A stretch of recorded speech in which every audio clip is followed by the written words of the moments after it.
All right. So, talking about this question, is my faith real?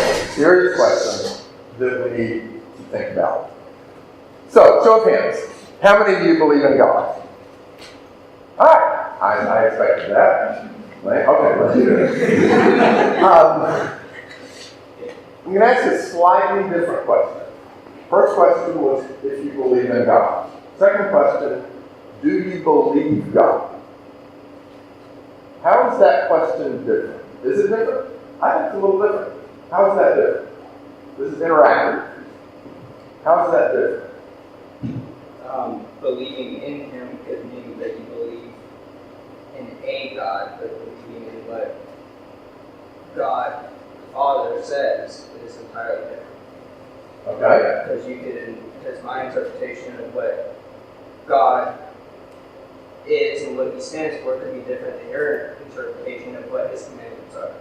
Okay. Let's take it a step further and say we understand everything about what His commandments are. Is there still a difference between do you believe in God and do you believe God? I see a difference there. Somebody comment on that? Yeah. You can acknowledge that God exists, but if you don't follow what He says, you don't really believe in Him. Yeah, Logan. What do you mean follow what He says? But you actually, this is sort of gets back to the overall thing. Is it something that you're doing because you know you have to, or is it something that you do because you actually have faith that God does love you, does know what's best for you, and does want what's best for you, and that's what His commandments are directed for? Right. What's the difference between these three words? Really, these three words can mean the same thing. And I think all three of the differences that we may see in these words, all three of those sentences are in what the Bible is talking about. And it talks about faith, belief, trust. But how is trust different than just belief?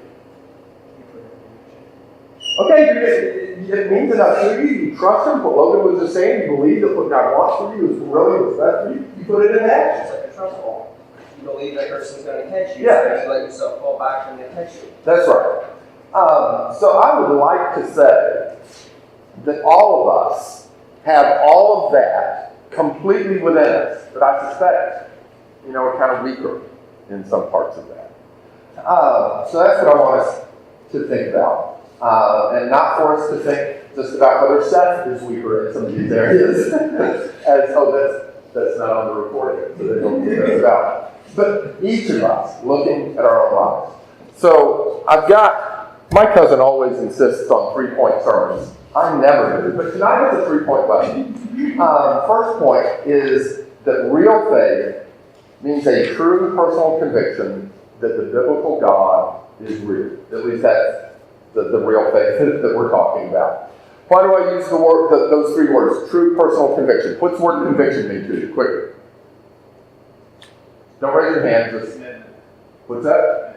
Commitment. Okay. That you are sure about it. You're convicted of it. You're committed to it. Personal. What does that add to what we're talking about? It's your own.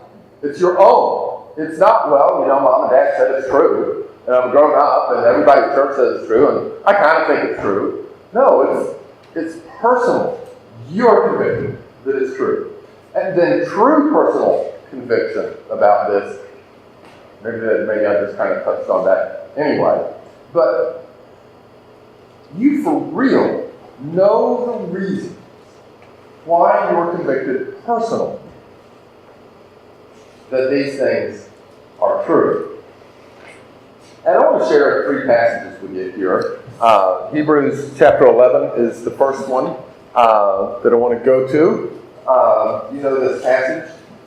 Hebrews chapter 1, verse 11. Said that backwards. Hebrews chapter 11, verse 1. Now, faith is the assurance of things hoped for, the conviction of things not seen.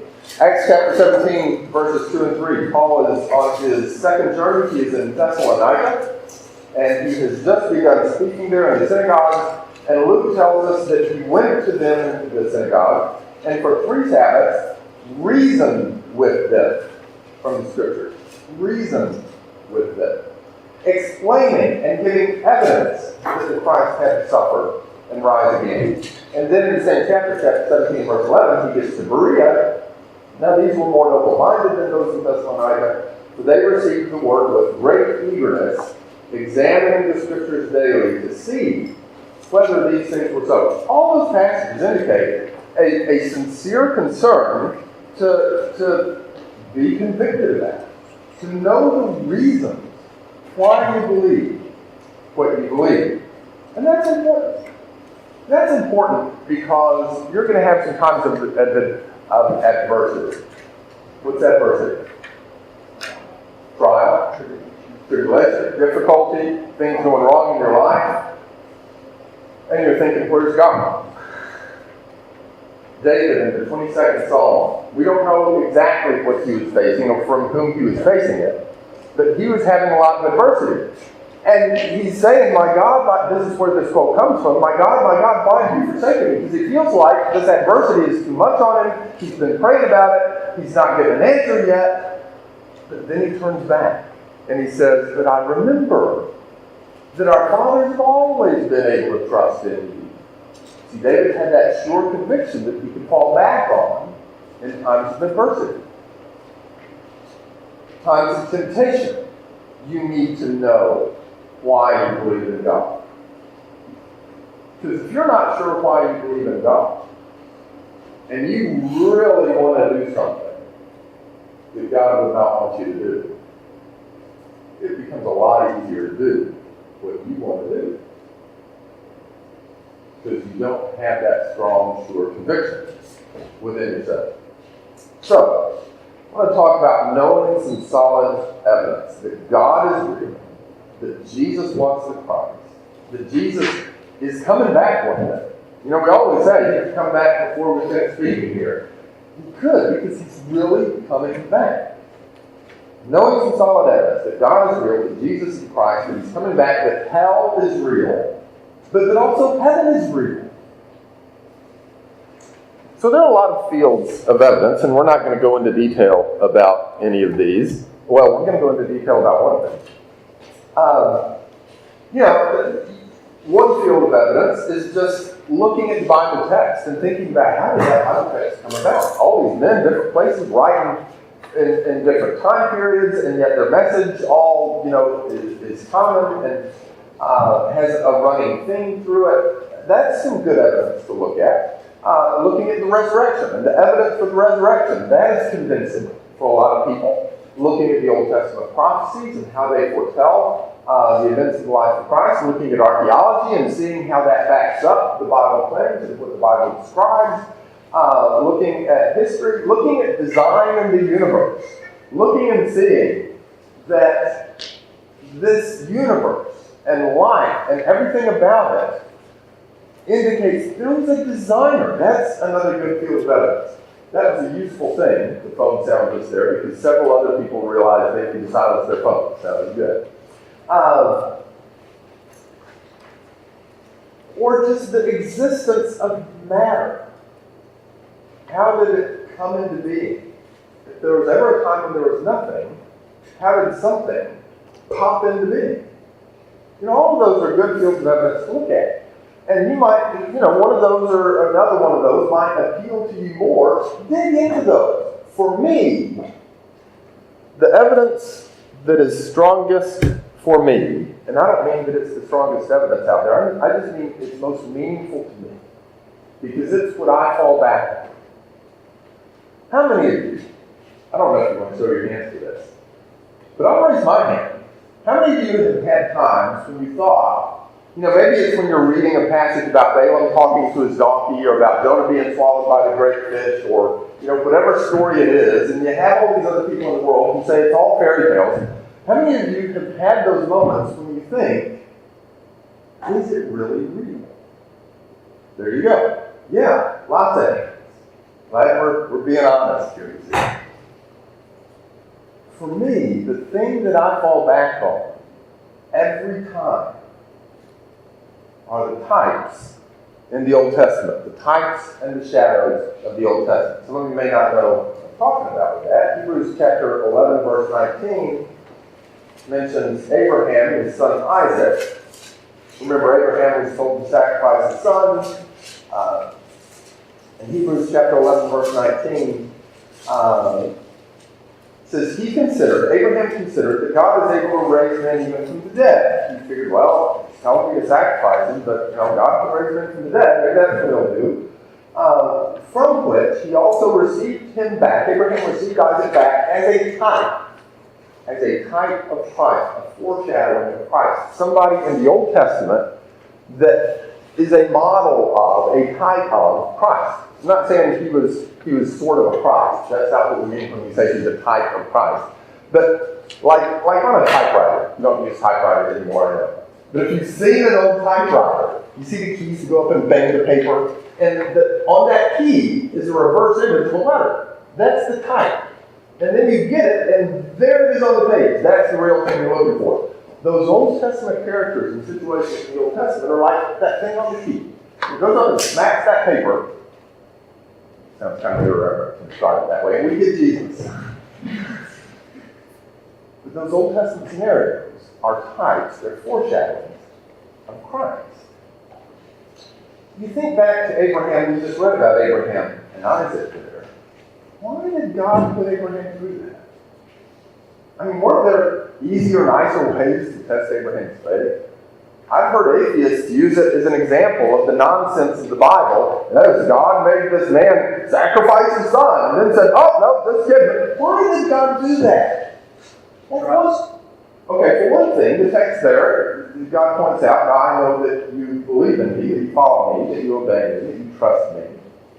But there's another reason besides that. And it's Abraham and Isaac serving as types of God the Father and Jesus the Son.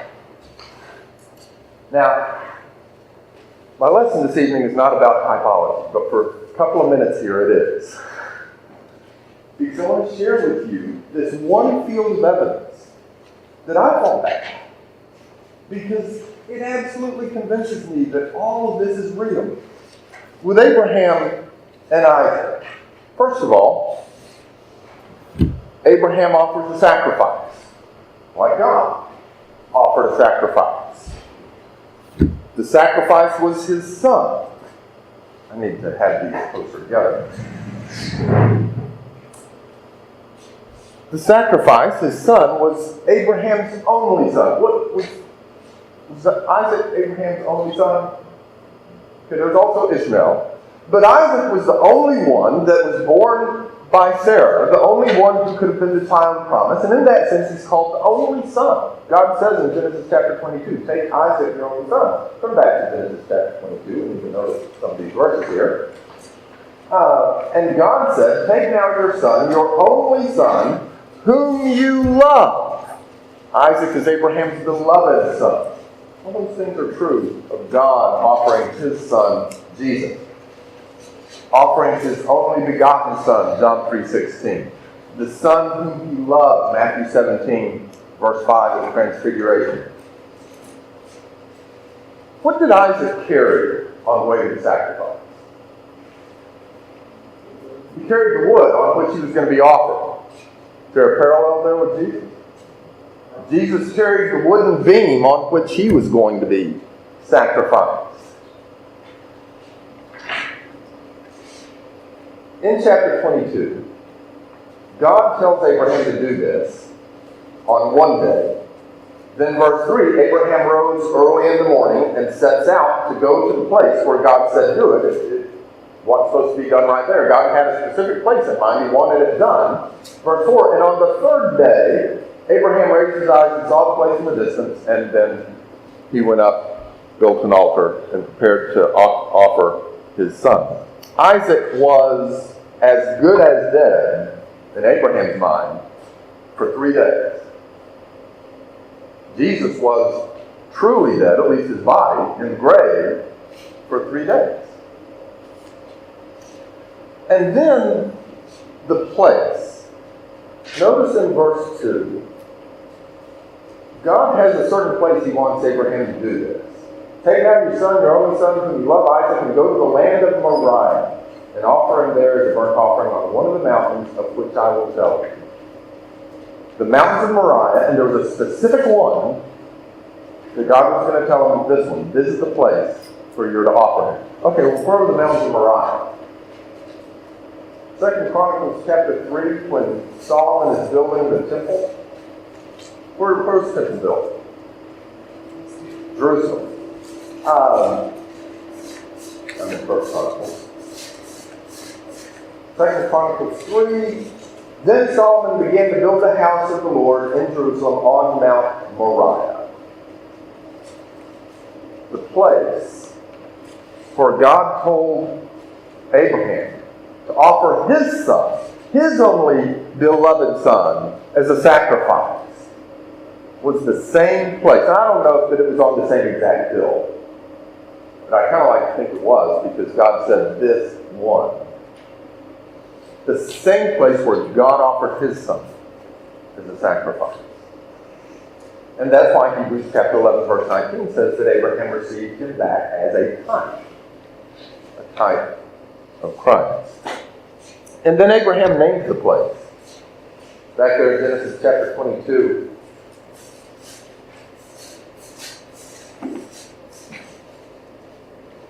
And Abraham called the name of that place, the Lord will provide. He named that place, the Lord will provide. And that's exactly what the Lord eventually did in that place. He provided the sacrifice that pays for the sins of all mankind. So I look at that, and I think, how did that happen? Well, maybe, you could understand if, maybe some things just happened to line up. You can look at the assassination of Lincoln and the assassination of Kennedy, and people have drawn up a bunch of parallels between that. Every once in a while, there could be something like that where some things line up. Although that looks pretty good to me. But the Old Testament is full of things like this. Joseph is a type of Christ. I'm not going to turn to all of these passages. I don't need to spend that much time on it. But Joseph's father sends Joseph out to his brethren. You've got a father sending his son to his brethren. Remember Jesus being pointed out that he was not ashamed to call us brethren? God sent his son to his brethren. When Joseph got there, his brothers, they'd already rejected him, but they definitively rejected him on that occasion when he got to his brothers. And they rejected him because Joseph, for two reasons. He claimed authority. How did Joseph claim to have authority over it? The dream. His sheaf of wheat and all his brother's sheaves of wheat, and his brother's sheaves of wheat bowed down to his sheaf of wheat. They're like, "You're a little brother, what are you talking about?" But he was claiming that dream was a claim of authority over them. Same thing with the dream about the star. And they rejected him because they were jealous of him. The father loved him best. The father gave him a coat. He's having all these special dreams. And they rejected him, just like the Jews in the first century rejected Jesus because he claimed authority and because they were jealous and envious of him. We read later in the life of Christ that Pilate knew that the Jews were rejecting him because of envy about him. So what did the brothers decide to do? Kill him. They decided to kill him. They were going to get rid of him. They were going to kill him. And you see the parallel with Christ. Now, they don't kill Joseph. One of the things about these Old Testament types is they often don't quite measure up quite as high as what we see in Jesus. And that's fitting. Joseph didn't really get killed and rise yet, but they got rid of him. They planned to kill him, and then they decided, we can make some money off of him. So they sold him, and he was betrayed by his brothers for what? Pieces of silver. 20 pieces of silver. With Jesus, it was 30 pieces of silver. Remember that difference sometimes. So they think they've gotten rid of him. They think, finally, we're rid of him. We're done with him, just like the Pharisees thought with Jesus. And then later, they find he's still alive. And they find they've got to deal with him still. And when they later find him still alive, I'm behind on my thing here, he is now their master and Lord. Sitting down there in Egypt, he's their master and Lord. He has the authority to save them or not. And when he reveals himself to them, their guilt is revealed. They hung back from him. They felt the guilt of what they had done when they saw Joseph in this position. Remember in Acts chapter 2? When the people saw Jesus is the Christ, God has made him both Lord and Christ, whom they had crucified, and they were pierced to the heart. The revelation of him still alive as Master and Lord with the authority to save or not revealed their own guilt. And the irony of all of this, that in both cases, Joseph, I'm behind one again, Joseph received his authority over them as a direct result of what they did to try to get rid of him. They're the ones who sent him down to Egypt where he was raised up to power. Jesus received his authority as a direct result of the people rejecting him and getting rid of, so they thought, getting rid of him. And so you have a picture of the rejected one who's now the exalted one, saving his guilty people that had rejected him. That's Joseph, that's Jesus. Now, I've filled up the screen, but there's so much more here. So, I'm going to squeeze all of that up to the top part of the screen and hit 4 more points here. Joseph forgives their sin. Remember, Jesus, forgive them for they know not what they do.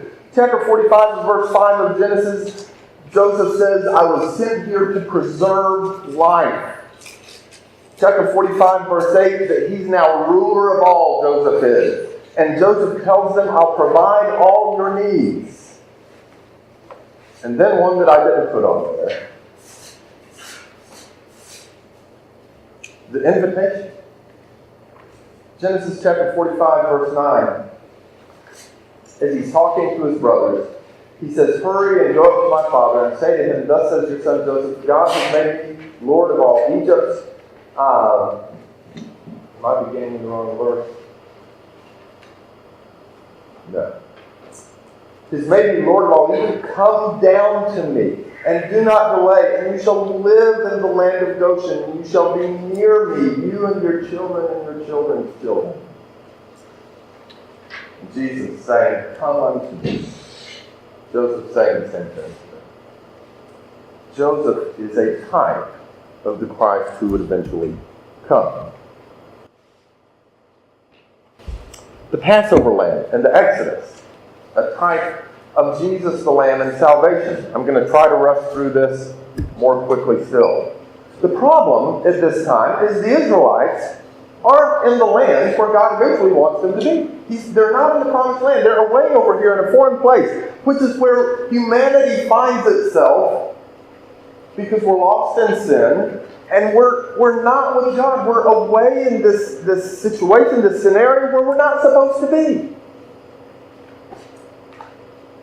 And they were enslaved there in Egypt, as we are enslaved to sin. And the escape from that involved the sacrifice. Remember the 10th plague? The firstborn of everybody and every animal was going to die. The firstborn male was going to die that night. The sacrifice had to be made. And then they could escape this whole situation. And the sacrifice was a lamb. That lamb was to be without, somebody fill in that word? Without blemish. Jesus was without blemish, without sin. No bones of that lamb were to be broken. Exodus chapter 12, verse 46. Jesus on the cross, his legs would have been broken. The legs of the two thieves on either side were broken, but his were not. They in the Old Testament were saved by the blood of that lamb that was offered and put on the doorway of their homes. And none of that sacrifice was to remain until the next day. Just like the Jews came to Pilate and said, can you get the body off the cross because tomorrow's a high Sabbath and we can't have his body still there tomorrow on the next day. God told the Israelites, don't leave any of this lamb over until the next day. And a memorial was commanded, the Passover feast. Every year, a memorial is commanded for us every first day of the week. And in that memorial, the sacrifice, the lamb is to be eaten, the body of Christ, the lamb in the Passover feast. And all of that then leading the people back to the place, to the promised land where God wants them to be, wants us to be. And then you have, in 1 Corinthians chapter 5 and verse 7, Paul referring to Christ as our Passover lamb. You've got Abraham offering his son like God offered his son. You've got Joseph being sent by his father and rejected by his brethren and all that led to. You've got the Passover lamb and Jesus the lamb. We talked about Noah in 1 Peter chapter 3. That was a foreshadowing of baptism as they were brought safely through the water, and that corresponds to our baptism. When we look at the priesthood in Hebrews chapter 8, that the priesthood foreshadows the priesthood of Christ. When we look at David in Psalm 22 that we mentioned earlier, describing himself in ways that fit exactly the crucifixion of Christ. And so many things, some people say everything, in the Old Testament that just foreshadows Jesus. Now, this isn't supposed to be a lesson about typology tonight. But you need to have reasons to believe. You need to know why you believe. Whether this appeals to you or some other field of evidence, dig into some of those things. Learn about those things. Ask me, ask somebody back home. Help me find out more about this field of evidence. I want to know about that. I want to have sure reasons why I believe in God.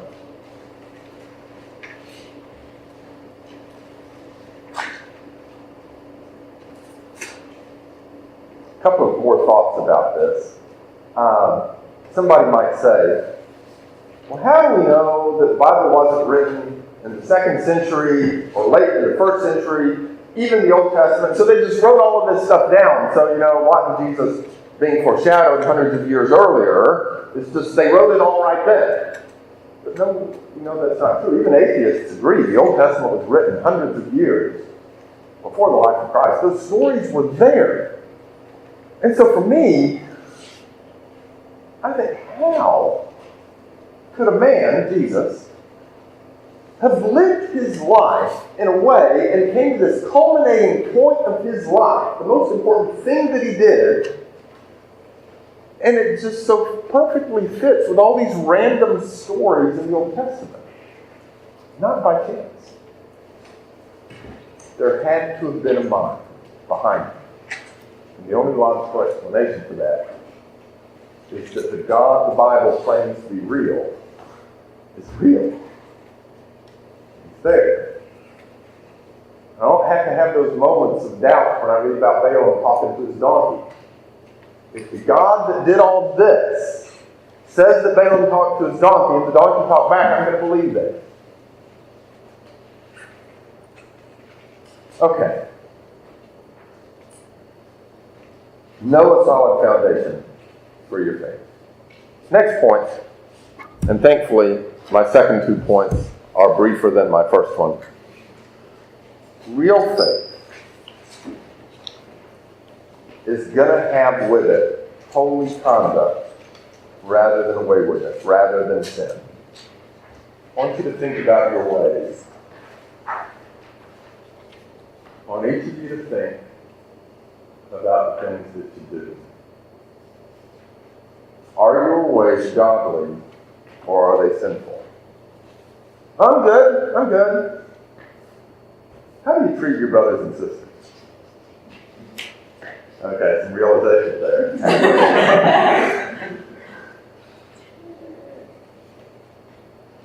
When they do something stupid, do you get angry? Do you yell at them? Do you use harsh words to show just how angry you are at the fool they are?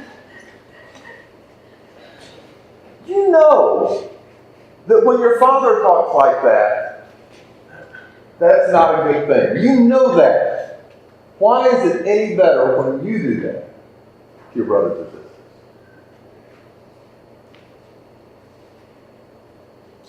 Real faith means holy conduct rather than waywardness and sin. I was going to turn to Colossians chapter 3, verse 8 on that point. I need to. That also leads us to the second point. When you have those moments, and every brother or sister does, remember Colossians 3, verse 8. Put them all aside. Anger, wrath, malice, slander, and abusive speech from your mouth. Even to your foolish brothers and sisters. The next verse leads us to another thought. Do not lie to one another. When I was your age, I was bad about lying. Almost all the time it had to do with how I was doing in school. You know, oh yeah, no, it's fine. Yeah, that's done. Yeah, no. No, the report cards haven't come. I don't know how my parents never knew when report cards came out. I was bad about that. I finally got past that. But I was bad about that. You lie. Do you lie to get what you want? Do you lie to impress people? Do you lie to one friend about whether you're friends with another friend or not?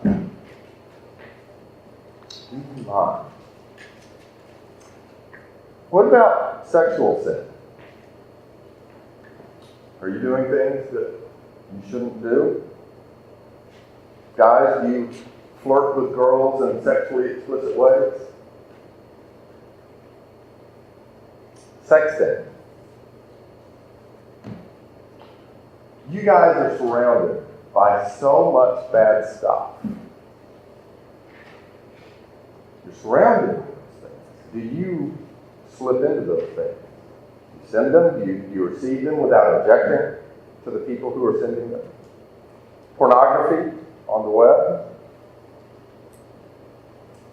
Real faith means holy conduct rather than waywardness.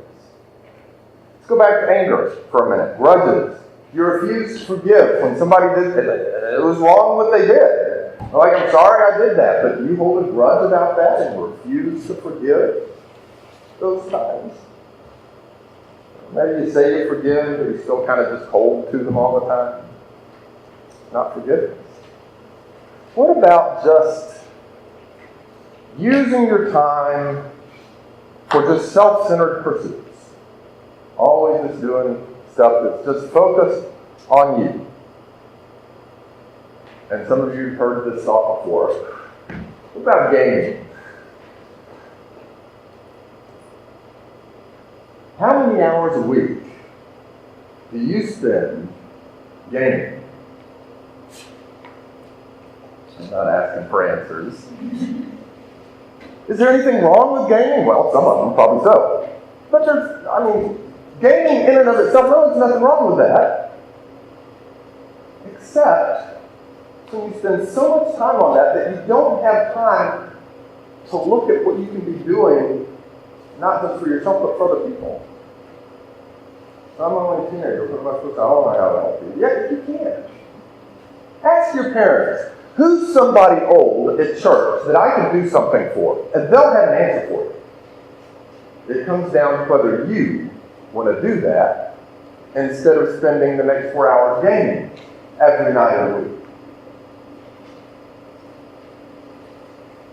Real faith means holy conduct instead of waywardness and sin. And it's not sin, yeah, but being self-centered all the time is.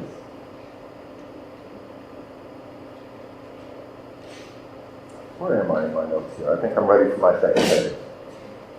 All right. Actually, Check and verify here. Yeah. Real faith leads to good works, righteous conduct. James chapter 2. James chapter 2, verse 11. For he who said, do not commit adultery, also said, do not commit a murder. Do not commit murder. Now, if you do not commit adultery, but do commit murder, you become a transgressor of the law. And that's the game we like to play right there. Not necessarily adultery and murder, but we like to play the game. Well, I don't do this or this or this. I'm not like that person who does all of that bad stuff, but did you recognize the problems of the things we were talking about a few moments ago? You who said don't do this also said don't do that. Continuing here, verse 12. So speak and so act as those who are to be judged by the law of liberty, for judgment will be merciless to one who has shown no mercy. Mercy triumphs over judgment. What use is it, my brethren, if a man says he has faith, but he has no works? Can that faith save him? Verse 17, even so faith, if it has no works, is dead, being by itself. The only way faith is seen is in works of holiness, works of godliness. Those need to be what is in your life. The Israelites in the wilderness. Maybe I was still back here. Here I am. They knew God. They'd seen miracles. They went where the cloud went. But they didn't have real faith. They complained. They were miserable. They got into sexual sin. They refused to believe God and go in and take the land when God told them to do so. And so we read in Hebrews chapter 3, verse 16. For who provoked him when they had heard? Indeed, did not all those who came out of Egypt led by Moses? And with whom was he angry for 40 years? Was it not with those who sinned, whose bodies fell in the wilderness? And whom did he swear that they should not enter his rest? But those who were disobedient. So we see that they were not able to enter because of unbelief. Chapter 4, therefore let us fear, lest while a promise remains of entering his rest, any one of you should seem to have come short of it. For indeed we have had good news preached to us, just as they also. But the word they heard did not profit them, because it was not united by faith in those who heard. Is your faith real? Is it better than that of those Israelites?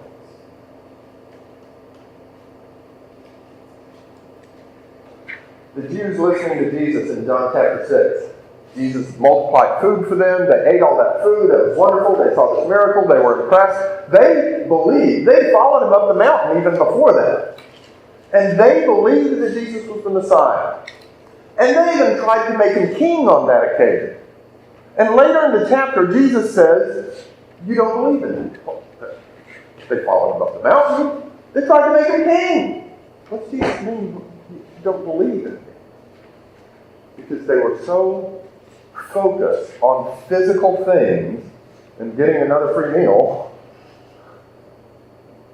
that they weren't really diving into the spiritual things Jesus wanted them to focus on.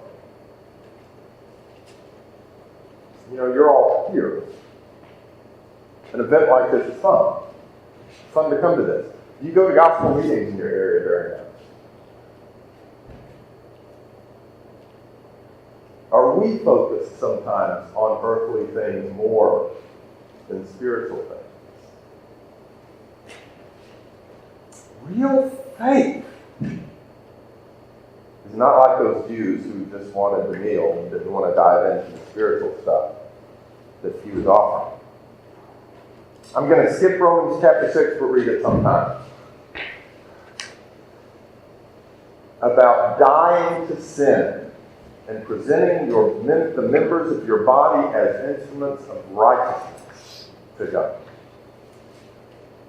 I do want to take a moment to look at 1 Peter chapter 1. That real faith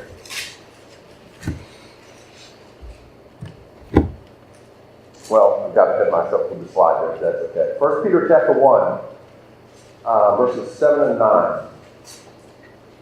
That the proof of your faith, being more precious than gold which is perishable, even though tested by fire, may be found to result in praise and glory and honor at the resurrection of Jesus Christ. And though you have not seen him, you love him. And though you don't see him now, but believe in him, you greatly rejoice with joy inexpressible and full of glory. Obtaining is the outcome of your faith, the salvation of your soul. Look at that last line of verse 8. Do that. 1 Peter chapter 1, verse 8. You greatly rejoice with joy inexpressible and full of glory. When's the last time you felt that way? Spiritually, greatly rejoicing with joy inexpressible and full of glory. Does that feel kind of almost foreign to you? I'm going to challenge you and suggest that that feels kind of foreign to you. Is because you haven't quite yet figured out how to make yourself a really spiritually focused person who's thinking about others, who's thinking about how you can be a better light in the world, who's thinking about that old couple at church who would be thrilled to have you come visit and do something for them. Service to others. When you start doing that you find joy inexpressible and full of glory. All right, third point. Somebody mentioned this earlier. Oh, I'm already there. Well, I'll leave that. Real trust, real faith is trust that God's ways really are best for us.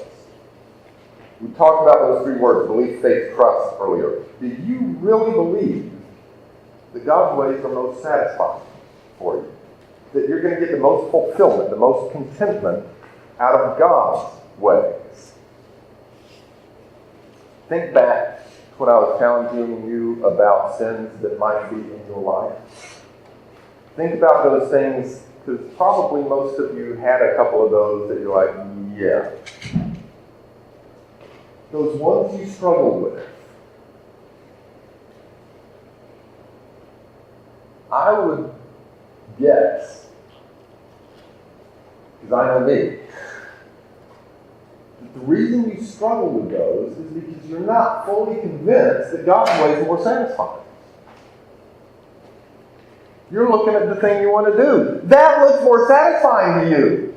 That looks more rewarding to you. That looks like that's going to make me happier. That's what I want to do.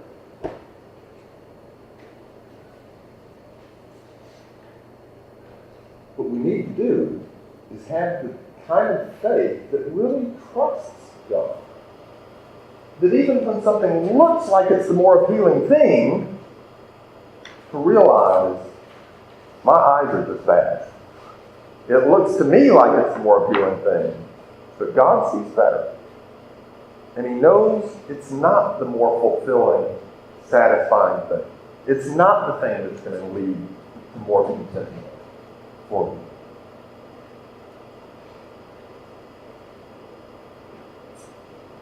You need to have faith, real faith, actual trust that His ways are better in all of those kinds of sins that we talked about earlier. Back in Genesis chapter 3, God had told Eve, you're better off if you don't eat that fruit. It was called the tree of knowledge of good and evil. It's such a long name for that tree. Because it would acquaint her with more understanding, more knowledge. Well, that sounds like a good idea. I'll know more. That's what Satan told her. You'll know more. You'll be like God. God knows the difference between good and evil. You don't yet. Wouldn't that be a good thing to know the difference between good and evil? So she ate the fruit. So did Adam. And then they knew the difference between good and evil. And they felt the difference. And they were ashamed. And they hid from God. Was that more satisfying? She thought it was going to be. But it wasn't. She should have trusted God. Deuteronomy chapter 6, verse 18.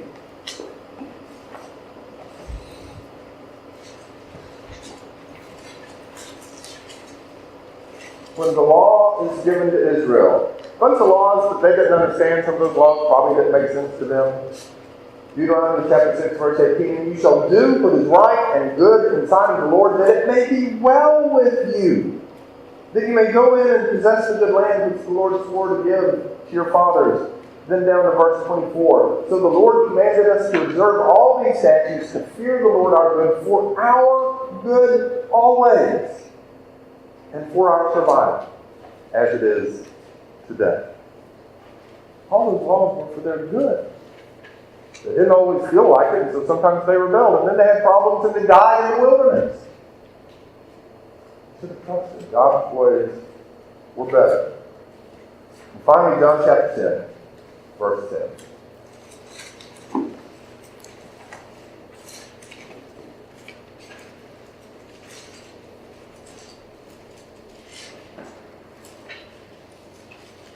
John chapter 10, verse 10. The thief comes only to steal. The one who pretends to do something for the sheep, he's just there to steal the sheep, comes only to steal and kill and destroy. I came. They might have life and might have it abundantly. You want a full life? Have real faith. Trust God. Develop yourself more. Get the focus outside of yourself and on serving others. I know that doesn't sound like satisfaction. Serve others? You know, say it's more blessed to give than to receive. It's the same principle. You will find so much more satisfaction. Joy inexpressible and full of glory. More abundant life. If you will have this real faith. Thank you very much.